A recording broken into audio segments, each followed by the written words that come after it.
En este momento nos acompaña Roberto Udrizar, desde Argentina. Nació en San Francisco, provincia de Córdoba, Argentina. Se recibió de odontólogo en la Universidad Nacional de Córdoba. Al tener conocimientos de biología, se interesó sobre temas relacionados con la salud y los sistemas de atención. En tal sentido, fue coordinador en la elaboración de programas públicos de atención de la salud. Estudió la influencia de los pensamientos y emociones en el cuerpo y cómo pueden obstaculizar el equilibrio de las funciones orgánicas, homeostasis, provocando enfermedad. A partir de una profunda investigación bibliográfica sobre el desarrollo mental y espiritual de las personas y su incidencia en la salud y realidad personal. Bueno, muchísimas gracias, Roberto, y él nos trae la ponencia Más conciencia, mejor resultado. Súper bienvenido, Roberto. Hola, buen día a todos desde acá de la Argentina.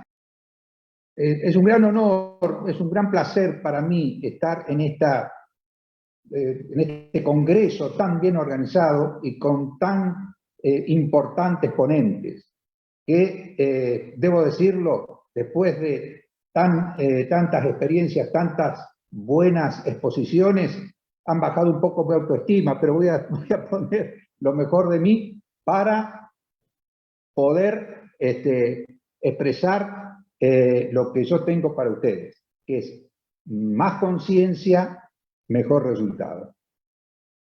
Para tener éxito en una actividad es necesario construir una actitud mental elevada, pero no solo para tener éxito, sino también para tener un mayor grado de bienestar. Yo no sé si me están escuchando bien y me están viendo bien. Esa es mi preocupación. ¿Hola? Todo perfecto, se ve bien y se escucha bien. Ah, bueno. Decía entonces que para tener éxito, no solamente para tener éxito, sino también para tener un mayor grado de bienestar, necesitamos descubrirnos. ¿Quiénes somos realmente? ¿Cuáles son nuestros propósitos? ¿Nos hacemos estas preguntas con frecuencia? Pues bien, avancemos en el tema. Necesitamos descubrirnos. Para eso necesitamos ver de qué estamos hechos, es nuestra composición humana. En ese sentido podríamos decir que existen en el ser humano o coexisten simultáneamente tres niveles: materia, energía y también otro nivel más profundo, que es abstracto, que es insustancial, que es intangible, que podríamos decir que es información inteligente. El primer nivel es material o físico, como dijimos, y que es nuestro cuerpo. Es decir, el que detectan los sentidos, el que podemos ver y tocar, por ejemplo, los brazos, las piernas, es decir, nuestro cuerpo. Ese es el primer nivel de existencia, el que detecta nuestros sentidos. Ahora, ¿qué pasa si exploramos la materia en nuestro cuerpo? Si nosotros eliminamos la piel de nuestro cuerpo, vamos a ver que estamos constituidos por órganos, que los órganos están constituidos por tejidos, que los tejidos están constituidos por células, que las células están constituidas por moléculas y que las moléculas están constituidas por átomos. Y aquí llegamos al átomo. ¿Y qué es el átomo? El átomo lo ha descubierto la nueva ciencia, la física cuántica, que el 99,9% del átomo es vacío. Y solo el 0,1% es energía. Entonces el átomo no es una cosa, es esencialmente energía que porta información codificada. Y ese es entonces el segundo nivel de la composición humana. Energía e información. Tenemos que hablar, cuando hablamos de energía, que toda energía porta información codificada y por lo tanto la denominación sería infoenergía. Y como dije, no está separada de la materia, que es el cuerpo. Es otro nivel de existencia. No hay separación, simplemente es otro nivel de existencia. Y el ser humano, entonces, está compuesto por billones y billones de átomos, infinitos, infinita cantidad. Y como dijimos, el 99,9% es nada. Pero no es una nada de nada, es una nada inteligente. Y el 0,1% es energía. Entonces, fundamentalmente nosotros estamos constituidos en el 99,9% de una información inteligente. Esa nada no es una nada de nada, es información inteligente. Y aquí entonces entramos a este tercer nivel de existencia que, como dijimos, es abstracto, es intangible, pero es nuestra esencia. Además de información inteligente, podríamos denominarlo conciencia, podríamos denominarlo espíritu, ser interior, alma, en términos cuántico, vacío cuántico, campo punto cero o campo unificado, etc. Pongámosles el nombre que quiera, que cada uno ponga el nombre que quiera.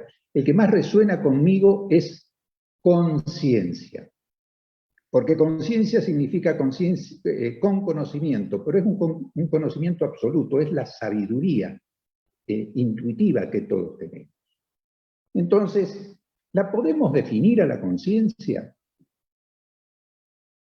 Hay muchas definiciones, pero es muy difícil tener una definición absoluta, digamos, ya que para definir la conciencia necesitamos emplear la mente.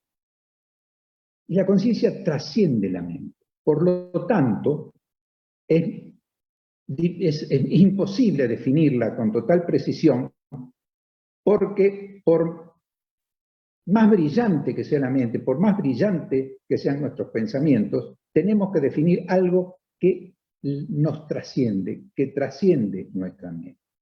Pero podríamos decir, a modo de acercarnos a una definición, que es el acto de desidentificarnos de la mente. También podríamos decir que es el hecho de ser consciente de uno mismo sin pensar en ello. Ahora, no la podemos definir, pero la podemos experimentar. Siendo un observador consciente de los pensamientos, de las emociones, de las cosas, sin definirlas ni etiquetarlas. Es decir, solo ser un observador consciente de lo que nos está sucediendo, sin ningún tipo de definición.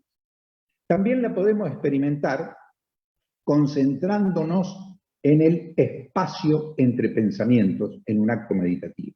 Siempre entre pensamiento y pensamiento hay un espacio, muy fugaz, por cierto, pero concentrándonos en ese momento, en ese espacio entre pensamiento y pensamiento, estamos experimentando conciencia. Entonces, forma parte de nuestro ser un campo de conciencia o información inteligente que, como dijimos, el 99,9% de nuestra composición.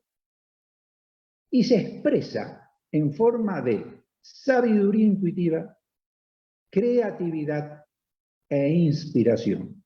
Cuando nosotros estamos en un momento determinado, tenemos una intuición de algo sobre lo que nos está ocurriendo, o tenemos un acto creativo, o estamos inspirados, ahí está activa nuestra conciencia. Después tenemos un campo mental, que es un desdoblamiento de este campo de conciencia, que se expresa en forma de instintos, pensamientos y emociones. Es decir, cuando tenemos un pensamiento o una emoción o actuamos instintivamente ante un hecho, ahí estamos en nuestro campo mental. Y después estamos constituidos por, como dije, un campo de energía, el 0,1% de nuestra constitución, que es esencialmente energía con información. Podríamos definirnos entonces los seres humanos como seres espirituales, guiados por nuestros programas inconscientes, fundamentalmente por nuestras emociones con uso de razón. Me gustaría repetir esto. Somos seres espirituales guiados por nuestros programas inconscientes, fundamentalmente por nuestras emociones, con uso de razón. Entonces, hablemos de la mente. La mente tiene dos procesos, consciente e inconsciente. El consciente es la mente pensante, racional o intelectual. Y el consciente es donde se almacenan nuestras experiencias y las heredadas también. La mente consciente opera en momentos de vigilia, actúa de acuerdo a nuestra voluntad, elabora metas, establece metas, planifica, emite juicios, pero gobierna nuestros actos solo en un 5%. Es decir, nuestro comportamiento, nuestras elecciones, solamente está gobernada por el consciente en un 5%.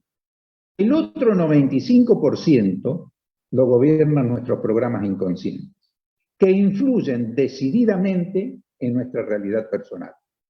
También influyen decididamente en nuestro hacer, en nuestra empresa, en los negocios, etc. Si es tan importante el inconsciente, ¿cómo lo reconocemos? ¿De qué manera podemos reconocer los programas que nos están guiando, nos están gobernando? Son los que deciden o eligen en gran medida lo que vamos a hacer. Tiene la capacidad de revelarse en sueños, en actos fallidos, pero fundamentalmente lo tenemos que observar en proyecciones o reacciones automáticas ante un suceso o una actitud de otra persona. Porque el inconsciente siempre se proyecta ante lo que nos ocurre o ante la actitud de una persona. ¿Y cómo se proyecta? De distintas maneras. Con ira, con hostilidad, con violencia, o con tolerancia, o con aceptación. Y también, y esto es muy importante, el inconsciente se proyecta en la biología y en nuestra realidad personal. La otra estructura psíquica que debemos analizar es el ego. El ego es un conglomerado de pensamientos y emociones alojados en nuestro inconsciente, condicionado por el pasado, que tiene una sensación de yo, de mí, yo y el otro, nosotros y los otros. Por lo tanto, el ego es una mente disfuncional. ¿Por qué? Porque es una mente que separa, divide. Y bien sabemos que cuando establecemos límites o separamos, estamos sembrando la semilla del conflicto. El ego es una mente de conflicto. ¿Qué características tiene? Como dijimos, separa, divide y se identifica con lo que elige. Es el creador del miedo como emoción primigenia, y de ahí todas las emociones negativas le pertenecen al ego. El ego tiene una sensación de carencia, siempre quiere más, es inagotable. Tenemos una casa, queremos un auto, después queremos un yate, después queremos un avión, después siempre es inagotable. El ego es carente por naturaleza. Y el ego, señores, es el falso yo, no es nuestra esencia. Si queremos ser más exitosos y vivir con un mayor grado de bienestar, debemos diluir el ego y para ello debemos evolucionar mentalmente. ¿Qué significa evolucionar para diluir el ego? Significa reconocer nuestros condicionamientos inconscientes, nuestros programas inconscientes que nos dañan, que nos limitan, que nos sabotean y reprogramarlos. Evolucionar es dejar de ser el hábito o dejar el hábito de ser siempre la misma persona. para ir a niveles más altos de conciencia. ¿Y qué pasa si no evolucionamos? Empezamos a envejecer siendo jóvenes. No podemos gestionar debidamente nuestras emociones que nos hacen sentir mal. Nos dominan nuestras emociones y sentimientos con producción de estrés y enfermedad. Y no hacemos uso de la potencialidad que tenemos para cambiar nuestra realidad personal. Ahora, ¿qué hacemos para dar comienzo al proceso evolutivo? Hay mucho por hablar de ello, pero podemos mencionar algunas prácticas. Por ejemplo, cuando aparece cualquier emoción o pensamientos negativos, ¿qué es lo que tenemos que hacer?